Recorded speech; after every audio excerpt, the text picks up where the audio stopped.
Speaking of walang sasantuhin, kabaruman, kamiyembro o parte ng majority o kapartido, isa nga po sa nadadawit sa anomalya si Congressman Zaldico na nasa Amerika pa rin para sa medical treatment.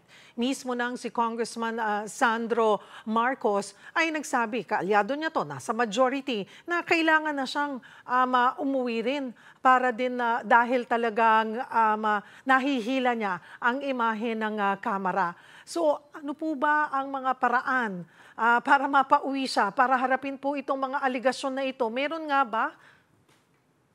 Opo, meron po mga paraan. Unang-una, siyempre, they should send any communication, the appropriate communication sa kanya. Although hindi po namin alam dito what exactly is the status of his absence from the House. Sinasabi nga na medical leave. I would suppose na merong official medical leave. Ano ba yon? Indefinite ba yon or what? And then pangalawa, alamin ho natin, talaga bang nasa US siya o wala na po siya sa US? Kasi meron po tayong informasyon na wala na daw po sa US. Kung wala na po siya sa US, saan po siya pumunta? Now, ang ano dyan is that lalo na pag meron ng mga charges or formal investigation is already being conducted by the Independent Commission at nababanggit na nga yung pangalan niya, ay i-ano na rin yung tungkol dun sa request. Ang problema po natin dito, Cheryl, is what? If he is now in a country na wala tayong extradition treaty, naaasahan later na ipapa-extradite kung meron ng formal charges. Yun po ang medyo pangamba natin. Now, sa ngayon naman, as a House, kahit wag na muna natin isipin yung extradition, ay katulad nga po ng ginawa kay former Congressman Arnie Teves nung naging fugitive from justice siya na in-expel na lang siya kasi nga hindi na siya nagpapakita. Now at this point, of course, we cannot say na fugitive from justice na officially, criminally si Congressman Zaldico kasi wala pa naman talagang formal charges. Now, kung dadawit na talaga siya at let's say yung ICI ay ipapatawag siya, although again, may problema nga po, may kakulangan sa ICI in the sense na yes, pwede silang magsabi na kahit sino man, kahit hindi sa executive department, kahit sa iba, sa legislature, saka sa mga constitutional bodies, for example. Pero wala nga itong contempt powers. So kahit mag-issue ng subpoena, pero hindi naman i-honor, so wala rin kasi wala ng coercive powers. Unlike kung may contempt power. For example, both the Blue Ribbon Committee and the Infracom, meron sila pareho na contempt powers. Yes, so they can compel and in their abs, kung hindi talaga susundin, may parusa. So yun po yun. So unang first things first talaga, let's give him a chance na bumalik. Kailangan sabihan na siya ng House leadership. Kung totoo yun, na medical leave talaga, at okay na yung kanyang sitwasyon, pwede na siyang bumalik na siya. Pero kung kaduda-duda, yung medical leave, kasi baka nga indefinite, kasi pag sinabing medical leave, medyo indefinite yan, unlike kung let's say vacation leave lang or whatever.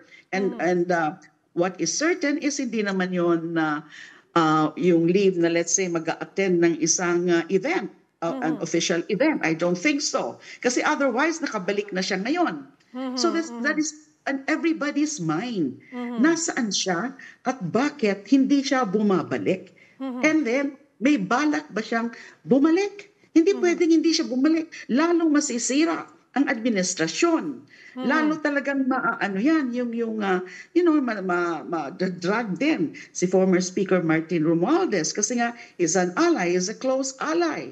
So, para sa akin, either the current House leadership and the former Speaker should already tell him. If they have a way to communicate with him, then tell him, bumalik ka na dito kasi habang wala ka, maraming nagdududa.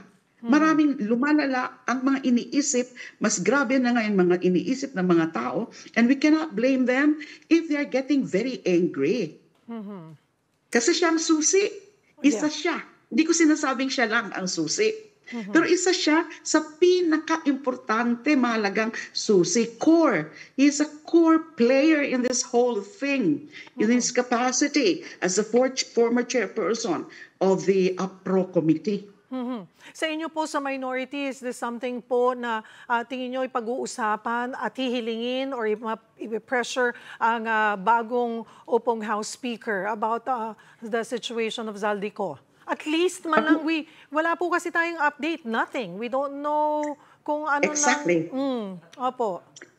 At the very least, okay, pag-uusapan pa ho namin yan sa minority, pero madali naman po kaming nag-uusap. Isang tawag lang po ng aming minority leader. Nandyan po kami halos lahat. And we really converse very, everybody is free to really engage in the conversations. Tama po yung sinabi mo, Cheryl, na nobody knows really his exact status. Where exactly is he? And so, at the very least, yun ang hihingin ng minority, if I may say it at this point, kahit nga, as I said, pag-uusapan pa namin yan. At the very least, sabihin muna sa atin kung nasaan talaga siya. What is the very nature or status of his absence? Is this a temporary leave? Is that an official leave? Is that kasi syempre, hindi naman yun makaka-travel kung wala yung clearance authority from the office of the speaker. So we can assume there was such an authority. Pero hanggang kailan? So first tell us, we will demand for that. Do you know anything about the absence of Kong Zaldico? Do we really know exactly where he is? And then the next one would be, pwede ba, pabalikin nyo na siya. Yun po, at the very least, yun po ang pwede nating gawin.